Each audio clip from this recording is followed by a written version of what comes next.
Hello बच्चों, my name is मधु भल्ला। आज का मेरा टॉपिक है पॉलिनोमियल।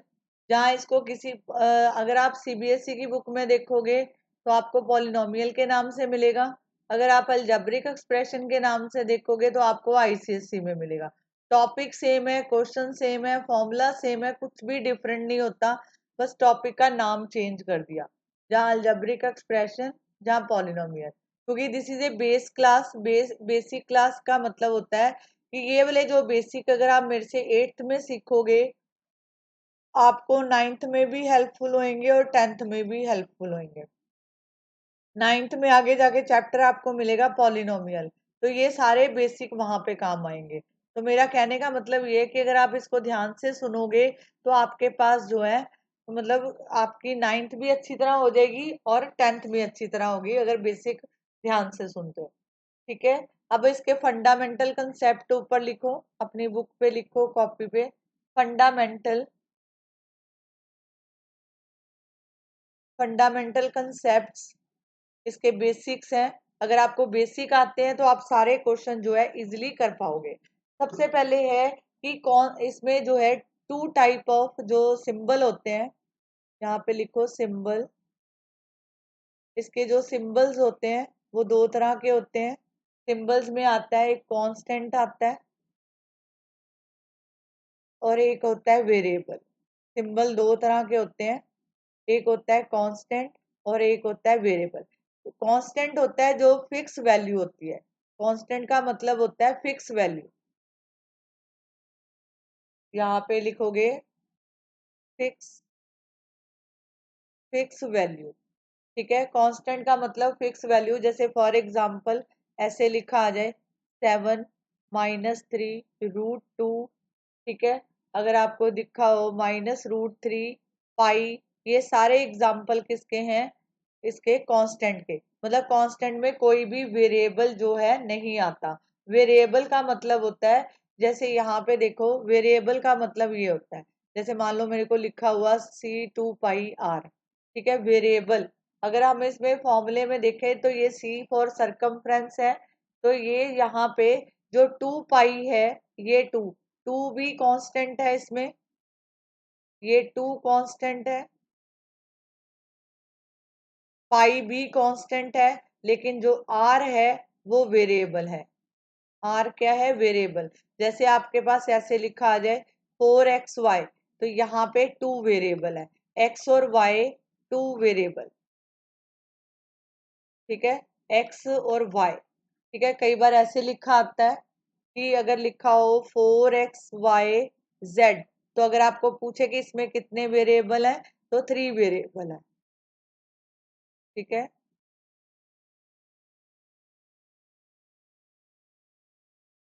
वेरिएबल मतलब x y और z। ओके, 3 वेरिएबल है, ये होते हैं वेरिएबल। आगे है टॉपिक, सेकंड पार्ट है इसका algebraic expression. Algebraic expression algebraic expression का मतलब होता है कि जैसे आप कांस्टेंट, जो आपने अभी कांस्टेंट देखे हैं, constant and variable variable connected by one और मोर ऑफ द ऑपरेशंस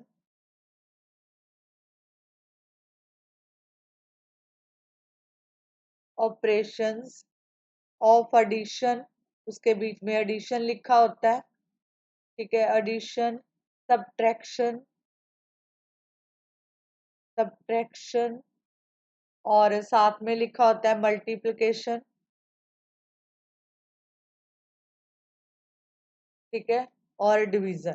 ठीक है, ये सारे जो है, मतलब कांस्टेंट और वेरिएबल को जो कनेक्ट करते हैं, जिसमें एडिशन का साइन हो सकता है, सब्ट्रैक्शन हो सकता है, मल्टीप्लिकेशन हो सकता है, डिवीजन हो सकता है। जैसे फॉर एग्जांपल, अगर मेरे को ये दिया है 7p³ -5p² +3p+2, this is algebraic expression. Algebraic expression क्यों? ये देखो कांस्टेंट और वेरिएबल हो गया, ठीक है।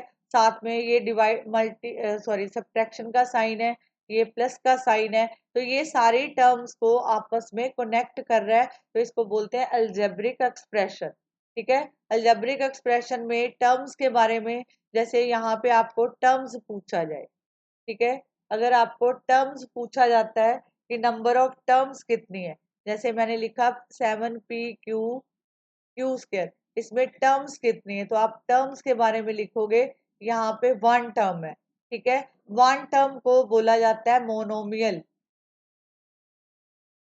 वन टर्म ये सिंगल टर्म है, एक वो कंबाइंड, मतलब कांस्टेंट और वेरिएबल दोनों इकट्ठे लिखे जाते हैं, तो ये एक टर्म फाइंड आउट करते हैं। तो इसको टर्म्स पूछी जाए तो नंबर ऑफ टर्म्स जो है इसमें वन होती हैं। वन मतलब जिसमें सिर्फ एक ही टर्म हो उसको मोनोमियल बोला जाता है। जैसे सेकंड है, अगर आपको ऐसे दे दिया 5x² y - 7x और y, अगर आपको पूछा है कि इसकी टर्म्स बताओ, टर्म्स कौन सी होंगी, ये देखो, अगर आपको इसमें टर्म्स पूछा है, एक टर्म और सेकंड टर्म, ठीक है, तो यहाँ पे दो टर्म है, इनको बोला जाता है बायनोमियल। अगर आपको बोला जाए ऐसे थर्ड वाला देखो, अगर आपको लिखा है -3xy³ +5xz² और साथ में 11/2, अगर आपको पूछा है कितनी टर्म्स हैं, ये एक टर्म है वन, ये दूसरी टर्म है टू, ये तीसरी टर्म है थ्री, तो नंबर ऑफ टर्म्स कितनी हुई, थ्री, ठीक है, इसको बोलेंगे ट्राइनोमियल। दिस इज ट्राइनोमियल, ठीक है। अब जैसे ये वाला ही एक्सप्रेशन था, तो इस पे अगर आपको पूछा जाता है तो कितनी टर्म्स हैं, तो ये एक टर्म, ये सेकंड टर्म, ये थर्ड टर्म और ये फोर, तो total number of four terms, तो टर्म्स कितनी होगी, फोर, ओके। तो फोर वाली टर्म को बोला जाता है मल्टीनोमियल, मल्टीनोमियल, ठीक है। अब देखो, जैसे आपको एक और करा देती हूँ, एक ही क्वेश्चन से आपके कई क्वेश्चन हो जाएंगे। जैसे ये मान लो आपके पास कोई अलजेब्रिक एक्सप्रेशन दिया है, ये वाला 7p² q² 5p² -3p+2, ठीक है। अब देखो, अगर क्वेश्चन है कि टर्म्स कितनी है, ठीक है, इसको देखो, one term, second term, third term और फोर टर्म, तो ये फोर टर्म्स आ गई, ठीक है, ये बना मल्टी नोमियल। अगर आपको पूछा है कि इसकी टर्म्स लिखो, टर्म्स कैसे लिखते हैं, कि राइट द टर्म्स, ठीक है, तो आप कैसे लिखोगे, ये तो था नंबर ऑफ टर्म्स, इसमें और इसमें फर्क है, नंबर ऑफ टर्म्स मतलब काउंट करो अलग अलग को, तो लिखो। अब अगर पूछा है कि टर्म्स लिखो, तो आप लिखोगे 3p² कॉमा, इसके आगे देखो माइनस लिखा है, तो यहाँ पे -5p²q, यहाँ पे -3p, यहाँ पे 2, तो यहाँ पे चारों टर्म को आपने अलग अलग करके लिख दिया। इस तरह के क्वेश्चन आते हैं। जैसे एक और एग्जांपल कराती हूँ आपको, यहाँ पे देखो 3xy² 2xy प्लस -3pq, ऐसे कोई टर्म आ जाए आपके पास, जहाँ यहाँ पे ऐसे लिखा आ जाए 3xy² +2xy-2। अब अगर आपको टर्म्स पूछी हैं, टर्म्स, तो आप लिखोगे 3xy² कॉमा 2xy और -2। अगर आपको बोला है नंबर ऑफ टर्म्स बताओ, नंबर ऑफ टर्म्स, तो आप बोलोगे three terms, one two three, three terms, ठीक है, नंबर ऑफ टर्म। और अगर आपको पूछा है इनका नाम क्या है, इसका नाम क्या है, कितनी टर्म्स हैं, three term, one two three, तो इसको लिखेंगे ट्राइनोमियल। तीन टर्म को बोलते हैं थ्री टर्म, सॉरी वो पहले वन से लिख देते हैं, वन टर्म हो तो बोलते हैं monomial, mono sorry mono monomial एक टर्म के लिए। दो टर्म के लिए हम यूज करते हैं बाइनोमियल, थ्री टर्म्स के लिए हम यूज करते हैं ट्राइनोमियल, और फोर टर्म के लिए हम यूज करते हैं मल्टीनोमियल। ओके, ये हो गया ये। अब देखो आगे होता है फैक्टर्स। फैक्टर्स क्या होते हैं? फैक्टर्स होते हैं जिसमें आप कांस्टेंट कांस्टेंट और लिटरल पार्ट को मल्टीप्लाई करते हो, मल्टीप्लाई टुगेदर, दोनों को मल्टीप्लाई कर दिया to form literal factor. Factor जैसे फॉर एग्जांपल आपको दिया 3 × x y², ये तो कांस्टेंट है और ये क्या है? वेरिएबल है। जब आप दोनों को मल्टीप्लाई करके आपके पास ये आ गया तो इसको बोलते हैं lateral factor. This is a lateral factor, मतलब ये जो है कंबाइन कर दिया कांस्टेंट और वेरिएबल को। आप जब मल्टीप्लाई करके लिखते हो तो जो कांस्टेंट फैक्टर होता है, कांस्टेंट फैक्टर, ये जो 3 कांस्टेंट फैक्टर है, इसमें कांस्टेंट फैक्टर क्या है? 3। इसका दूसरा नाम क्या है? Numerical value. इसको जो है न्यूमेरिकल फैक्टर भी लिख सकते हो। यहाँ पे लिखो न्यूमेरिकल फैक्टर। मतलब अगर आपको पूछा जाए न्यूमेरिकल फैक्टर बोलो, जहाँ कांस्टेंट फैक्टर बोलो, तो बात एक ही है, आप 3 लिखोगे। कोई भी कांस्टेंट टर्म जिसके साथ एक्स वाई ना लिखा हो उसको बोलते हैं न्यूमेरिकल फैक्टर। अगर आपको बोला है लेटरल फैक्टर, तो लेटरल फैक्टर में एक्स और y² आता है, ये जो वेरिएबल, इसका दूसरा नाम होता है वेरिएबल। ओके, अब इसमें जो आपको और कुछ पूछा जाता है, अगर आपको बोला है ये आपके पास कोई एक्सप्रेशन है, ये एक्सप्रेशन गिवन है 7p³ -5p² -3p+2। ठीक है, अब आपको बोला है कि find out numerical coefficient and literal literal जहाँ variable, literal coefficient, literal coefficient जो है फाइंड आउट करो। तो अब सबसे पहले क्या लिखोगे? अगर आपको न्यूमेरिकल कोफिशिएंट लिखना है, जैसे बोला कि आपके पास कि 7p³ और q², इसमें से एक ले ली। अब आपको इसका पूछा कि आप न्यूमेरिकल कोफिशिएंट लिखो। न्यूमेरिकल कोफिशिएंट का मतलब है कि आप जो है क्या लिखोगे? 7। ठीक है, अगर पूछा है कि लिटरल जो है कोफिशिएंट लिखो, लेटरल कोफिशिएंट होता है ये वाला पार्ट, जो p³ और q²।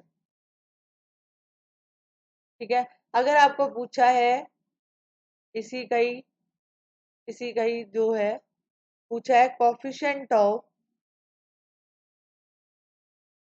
Of p³।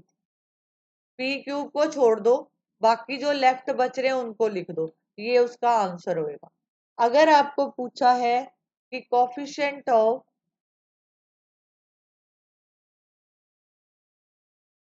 q², तो आप क्या लिखोगे? q² को छोड़ दो, अब बाकी जो है 7p³। अगर इसी में से आपको पूछा जाए कि कोफिशिएंट ऑफ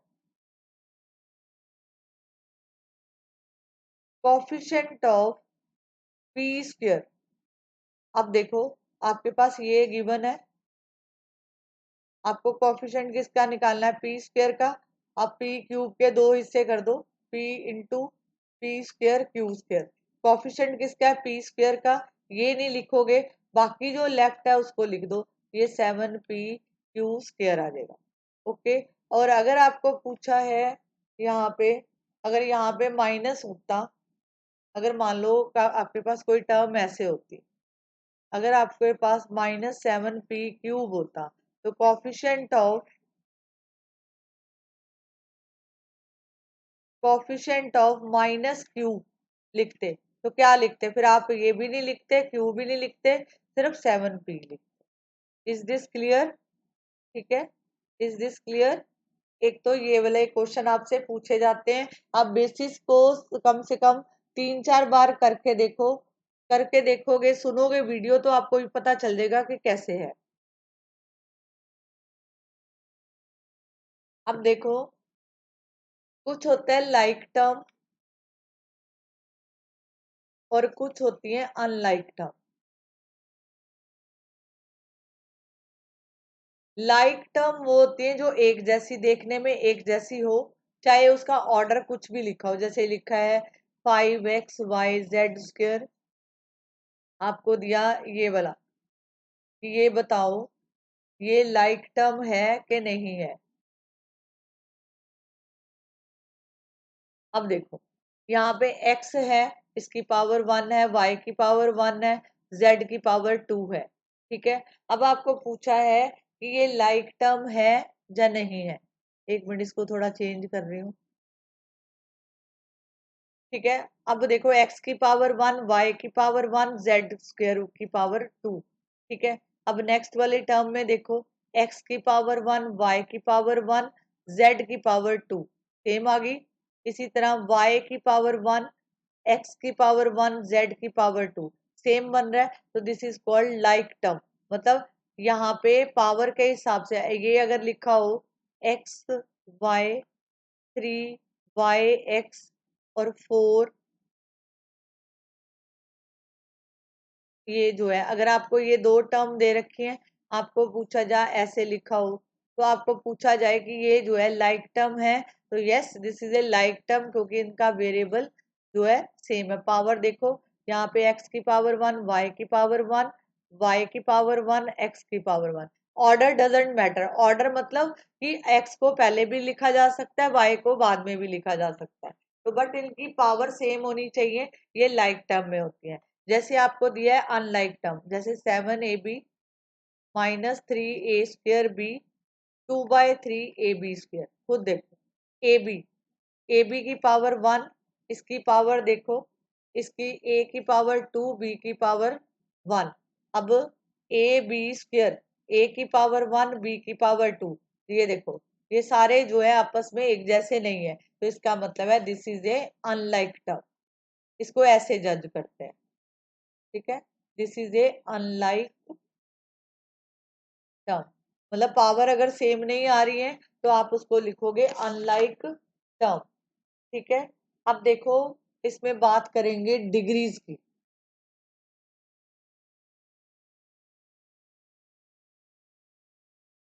अगर आपको कोई एक्सप्रेशन ऐसे गिवन है 7-3x, ठीक है, अब देखो, जो वेरिएबल होता है उसकी पावर देखनी होती है, ये कांस्टेंट टर्म है, यहाँ पे 3 कांस्टेंट टर्म है, बट वेरिएबल गिवन है उसकी पावर 1 है, तो इसमें सिर्फ x की पावर 1 है, तो इसमें जो अगर इसकी डिग्री पूछा है, तो इसकी डिग्री कितनी है? 1। इसकी डिग्री, हाईएस्ट डिग्री कितनी है? 1। अगर आपको पूछा जाए कि ये जो है कौन सी पॉलिनोमियल है, तो यहाँ पे 2 टर्म्स है, 1 और ये 2 टर्म्स है। आपको क्या पूछा है कि क्या कौन सी पॉलिनोमियल है? पॉलिनोमियल का मतलब यहाँ पे 2 टर्म है, तो ये जो है यहाँ पे लिखेंगे बाइनोमियल, ये बाइनोमियल है। ओके, अगर आपको ये क्वेश्चन है, ध्यान से देखो, एग्जांपल समझा रही हूँ, 5t² 2/3t +8, ये कोई पॉलिनोमियल है। अब देखो, यहाँ पे पहले तो आपको जज करना है कि एक ही वेरिएबल होना चाहिए। यहाँ पे एक वेरिएबल है, यहाँ पे t की पावर 2 है, यहाँ पे t की पावर 1 है, यहाँ पे t की पावर 0 है। किसी की पावर 0 हो तो आंसर 1 होता है, इसलिए यहाँ पे t की पावर 0 नहीं लिखा जाता, इसको ऐसे ही छोड़ दिया जाता है। अब देखो, 2, 1 और 0 में से हाईएस्ट पावर किसकी है? तो इसकी जो डिग्री है, इसकी, इस पॉलिनोमियल की डिग्री जो है कितनी है 2, डिग्री तो होगी 2, 2 कैसे, ये हाईएस्ट पावर, और ओनली वन वेरिएबल होना चाहिए। मतलब अगर टी दे रखा है तो सारे में टी आएगा, अगर एक्स दे रखा है तो सब में एक्स आएगा, अगर वाई दे रखा है तो सब में वाई आएगा। मतलब यहाँ पे ऐसे 5x स्क्वायर 2/3x प्लस 8, मतलब ये एक्स वाली फॉर्म में ही जाना चाहिए। तो इसकी डिग्री कितनी है 2। तो अगर आपको पूछा जाए पॉलिनोमियल कौन सी है, one term, second term, three, तो आप इसको लिखोगे ट्राइनोमियल। ये केस था डिग्री निकालने का जिसमें आप वन वेरिएबल के हिसाब से निकालते हो कि only one variable is given. ठीक है, वन वेरिएबल मतलब अगर टी दे रखा है तो सब में टी दिया होएगा, अगर जो है अगर सब में जो है एक्स दे रखा है तो सब में एक्स गिवन होएगा। तो ये इसकी पॉलिनोमियल है। मान लो अगर आपको ऐसे दिया हो कि पॉलिनोमियल की डिग्री निकालने के लिए अगर आपको टू वेरिएबल गिवन है, टू वेरिएबल फॉर डिग्री,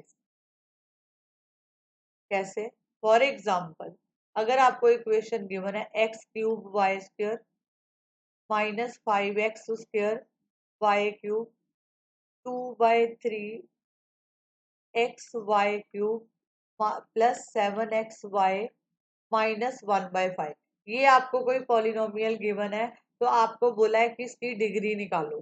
तो आप क्या करोगे, यहाँ पे देखो दो वेरिएबल है, तो जैसे हम यहाँ पे सिंगल वेरिएबल में सीधा देख के हाईएस्ट पावर लगाते थे, इसमें नहीं लगाओगे क्योंकि यहाँ पे टू वेरिएबल गिवन है। आप जो है वेरिएबल लिखो, ऐसे लिखा, इसकी पावर कितनी है 3 और इसकी y की पावर कितनी है 2, प्लस कर दो 5 आ गया। इसी तरह इसकी पावर निकालो, x की पावर 2 और 3, ये 5 आ गया। ठीक है, अब अगले वाले का देखो, XY³ इसकी पावर 1, x की पावर 1, y की 3, तो ये कितना हो गया 4। इसी तरह XY तो 1 + 1 यहाँ पे 2। ठीक है, और कांस्टेंट की जो होती है वो 0 होती है, तो इसको लिखने की जरूरत नहीं है। अब देखो अगर आपको पूछा है अब इस एक्सप्रेशन की डिग्री बताओ, तो डिग्री इसकी हाईएस्ट कितनी जा रही है 5, तो आप इसकी डिग्री लिखोगे 5। जैसे एक और क्वेश्चन करवाती हूँ ताकि आपको क्लियर हो जाए। अगर आपको ये दिया है 5a -3ab c 7/2 ab² 9 bc³ +6, अगर आपको इसकी डिग्री a है, इसकी डिग्री 1 है, ए बी सी 1 1 1, तीनों को प्लस कर दो, ये कितना आ गया 3। आगे ab², इसकी a की 1 है, b की 2 है, 3 हो गया। और अगर bc³ है, इसकी 1 डिग्री है। अब देखो हाईएस्ट डिग्री कितनी आएगी 4, क्योंकि इसकी 4 है, तो डिग्री लिखोगे इस पॉलिनोमियल की हाईएस्ट 4 डिग्री, ये इसका आंसर आएगा। ठीक है, एक तो ये क्वेश्चन इसमें पूछे जाते हैं। एक मैं आपको और क्वेश्चन कराती हूँ जो आपसे पूछा जाएगा कि आप बताओ कि दिस इज ए पॉलिनोमियल और नॉट। आप कैसे फाइंड आउट करोगे कि ये पॉलिनोमियल है या नहीं है। ठीक है, उसके लिए मैं आपको क्वेश्चन लिखवाती हूँ।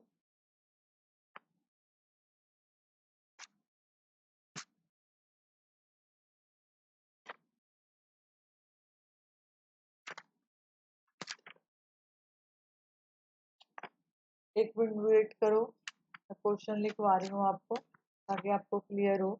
अगर मान लो आपको ये दिया है, आपने शो करना है कि दिस इज पॉलिनोमियल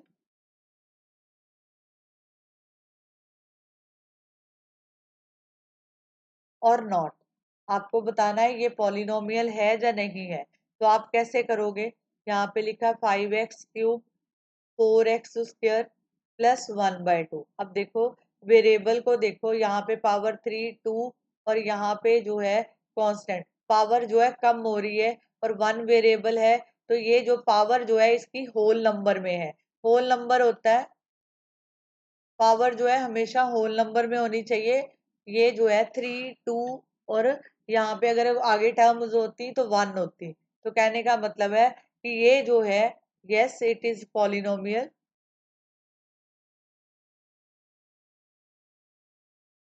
पॉलिनोमियल, और इसकी डिग्री अगर आपको पूछा है तो आप डिग्री हाईएस्ट देखो, हाईएस्ट डिग्री 3 है तो आपका आंसर 3 आ गया। अगर आपको ऐसे दिया √3 z² -5 √z+6, आपको बोला है बताओ ये पॉलिनोमियल है, तो आप देखो इसको ऐसे लिखो, z की पावर बन गई 1/2, क्योंकि √z को हम ये लिख सकते हैं इसकी पावर 1/2। अब देखो this is not polynomial. Polynomial क्यों नहीं है? क्योंकि यहाँ पे तो होल नंबर में वैल्यू दे रखी है, यहाँ पे फ्रैक्शन में दे रखी है, तो पावर कभी फ्रैक्शन में नहीं होती। ठीक है, पावर जो है कभी फ्रैक्शन में नहीं होती, तो मतलब यहाँ पे जो है आप लिखोगे दिस इज नॉट पॉलिनोमियल, कि ये पॉलिनोमियल नहीं है। ठीक है, अगर किसी की भी पावर, जैसे मान लो ऐसे और दिया होता 4x⁻³ -5x⁻1/2 +6, तो अगर आपको पूछा जाता कि ये पॉलिनोमियल है तो आप कहते नो, क्योंकि because of its power is fraction, so that's why it is not polynomial. Third rule इसका ये कहता है, अगर आपको ये दिया है x2/3 8x3/2 +x², अब देखो यहाँ पे फ्रैक्शन आ रही है तो इट इज नॉट पॉलिनोमियल।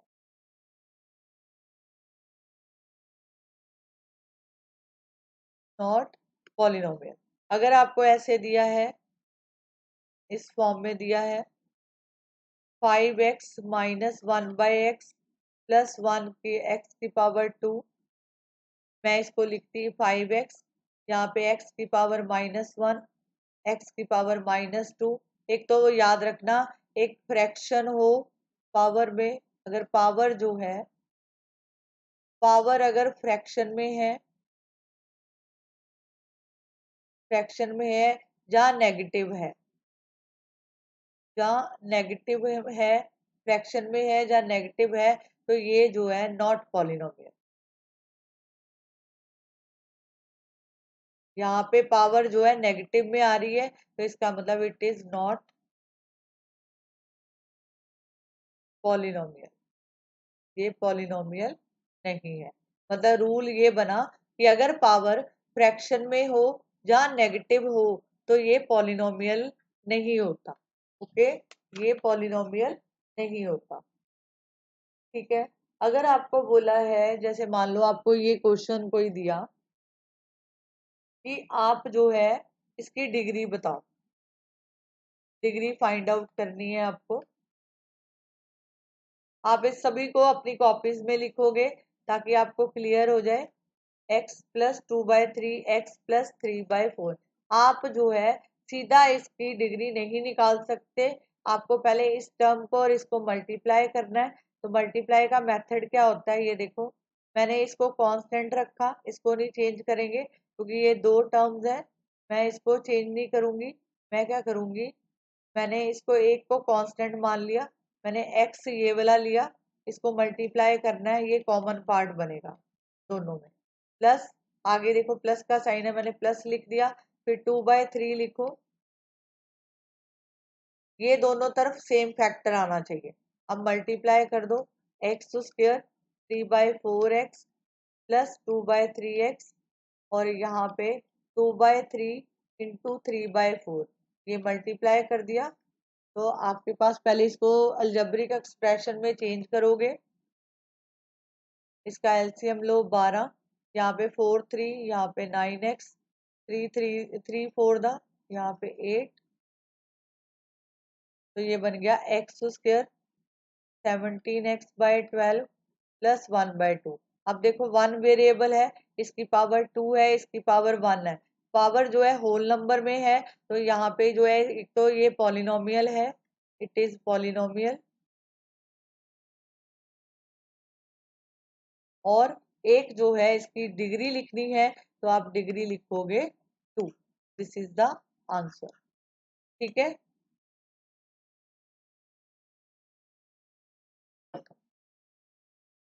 अब देखो अगर आपको दो टर्म्स दे रखी हैं, आपको बोला है कि ऐड करो, आपको ये क्वेश्चन है 3x² 5xy प्लस 4y² -1 और साथ में दिया है 7y² -9xy प्लस 5। ठीक है, और अगर आपको बोला है 7xy -4x² प्लस y² -13, आपको बोला है इन तीनों को ऐड करो। आप क्या करोगे, पहले ऐसे लिखो 3x² 5xy plus 4y² -1 plus 7y² -9xy plus 5। इस बीच में फिर प्लस लगाओ, ये सभी को प्लस कर दो। ठीक है, अब इसको करना कैसे है। अब देखो ये पावर सबसे पहले है स्क्वायर वाली पावर जो है एक्स वाली ढूंढो। तो मैंने क्या किया, ये लिखा 3x², ये मेरे को दिख रहा है, ये 4 वाला है, मैंने इसको लिया, मैंने लिखा 4x², ये कॉमन वेरिएबल लिख लिया। अब यहाँ पे प्लस का साइन डालो, नेक्स्ट वाली टर्म है एक्स वाई वाली, यहाँ पे लिखो -5xy। अब एक्स वाले वाई वाली ढूंढो, एक ये टर्म है, एक ये टर्म है। ठीक है, तो मैंने लिखा -9xy प्लस 7xy, फिर बीच में प्लस लगाओ, y² वाली देखो, 4y² 7y² प्लस y²। ठीक है, ये वाली टर्म और ये वाली टर्म ये लिख ली। अब कांस्टेंट की बारी, प्लस लगाओ, -1 ये बचा आपके पास, यहाँ से 5 बच रहा है -13। ठीक है, अब इसको प्लस कर दो, यहाँ पे 3 में से 4 माइनस करेंगे, 3 छोटा है 4 बड़ा है, तो ये -x², ये 14 में से 7 माइनस किए तो -7xy। ठीक है, 7 और 4 11 और 12 प्लस 12y²। यहाँ पे देखो, यहाँ पे 14 में से 9 माइनस करेंगे -9। अगर आप इस मेथड से करोगे कभी भी आपका क्वेश्चन गलत नहीं होगा। आपको सिर्फ वेरिएबल लाइक वैल्यू पहचाननी है और उसको जो है लिखो। ठीक है, एक तो ये है, इसमें क्वेश्चन आपको पूछा जाएगा। एक आपको क्वेश्चन पूछे जाते हैं कि सब्ट्रैक्ट कैसे करते हैं। सब्ट्रैक्ट, एडिशन करवा दिया, सब्ट्रैक्ट कर रहे हैं। अगर आपको क्वेश्चन गिवन है 5x³ 3x² -8 from 2x³ -5x² -11x plus 2, तो आप देखो लिखा है कि इसको जो है इसमें से सब्ट्रैक्ट करो। तो बच्चे हमेशा पहले इसको लिखते हैं बाद में इसको लिखते हैं, ये गलत हो जाता है। पहले इसको लिखना है उसके बाद इसको लिखना है। ठीक है, कैसे लिखेंगे वो देखो, मैंने क्या किया, 2x³ -5x² -11x प्लस 2 लिखा। इसमें से मेरे को ये सब्ट्रैक्ट करना है, तो मैंने यहाँ पे माइनस लिखा, ब्रैकेट लिखा, 5x³ -3x² -8। अब क्या करो, ब्रैकेट ओपन करो, 2x³ 5x² -11x plus 2 bracket open -5x³ हो गया। ये माइनस इस माइनस को प्लस कर देगा, जब भी ब्रैकेट ओपन होता है अगर बाहर माइनस है तो साइन चेंज हो जाएंगे। तो ये 3x² प्लस 8। अब लाइक टर्म अलग कर लो, जैसे ऐड में किया था, 2x³ -5x³ इसको अलग कर लिया, प्लस का साइन, नेक्स्ट वाली है -5x², यहाँ पे देखो प्लस 3x² प्लस का साइन, -11x, और तो कोई टर्म है नहीं, अभी इसको ब्रैकेट में लिख दो, आगे कांस्टेंट टर्म है। तो अब इसको खोल दो, आपके पास -3x², यहाँ से मिला माइनस, यहाँ पे पावर 3 आएगी, -3x³ -2x² -11x प्लस 10, ये आपका आंसर। होप सो कि आपको ये समझ आया होगा। ये सारे बेसिक है, बेसिक्स के साथ मैंने आपको क्वेश्चन भी करवाए हैं जो आपसे पूछे जाते हैं। ठीक है, किस किस टाइप के क्वेश्चन। इसके साथ मैं आपको थोड़ा सा प्रोडक्ट का बता देती हूँ। अगर आपको लिखा है प्रोडक्ट निकालो, प्रोडक्ट कैसे निकालते हैं, जैसे 2x² y³ एंड ये लिखा है प्रोडक्ट निकालिए, प्रोडक्ट मतलब मल्टीप्लाई करना। मैं क्या लिखूंगी, 2x² Y cube multiply -3x। आप इसके न्यूमेरिकल वैल्यू को अलग लिख लो। मैंने लिखा 2 और यहाँ पे -3, इसको अलग लिख दिया, मल्टीप्लाई x², ये वाला 2 की पावर, यहाँ पे 1 पावर, मल्टीप्लाई वाई क्यूब वाई², ऐसे लिख दिया। ठीक है, ये बना -6। अब देखो, सेम बेस है, आपने पावर एंड एक्सपोनेंट पढ़ा होगा। सेम बेस हो, पावर ऐड हो जाती है। x² में x को मल्टीप्लाई बनो करोगे तो ये क्यूब बन गया, वाई क्यूब और वाई क्यूब और y2 सेम बेस है, पावर ऐड हो जाएंगी तो आपके पास y की पावर 5। ये इस तरह मल्टीप्लाई करते हैं। अगर आपको ऐसा क्वेश्चन दिया है 5x और 6y को मल्टीप्लाई करो, तो आप न्यूमेरिकल वैल्यू कंबाइन कर दो, वेरिएबल को बाहर लिख दो, तो ये आंसर इसका आएगा 30xy। ठीक है, ये हो गया। एक और एग्जांपल लेते हैं। अगर दिया है 5a² और 3ab², इन दोनों को मल्टीप्लाई करना है, तो 5 × 3 न्यूमेरिकल इकट्ठे कर दिए, बाकी सारे रीअरेंज कर दो। ये बना 15, ये a की पावर 2 और a की पावर 1 सेम वो बेस हो, पावर ऐड हो जाती है, a क्यूब आ गया, यहाँ पे b क्यूब आ जाएगा।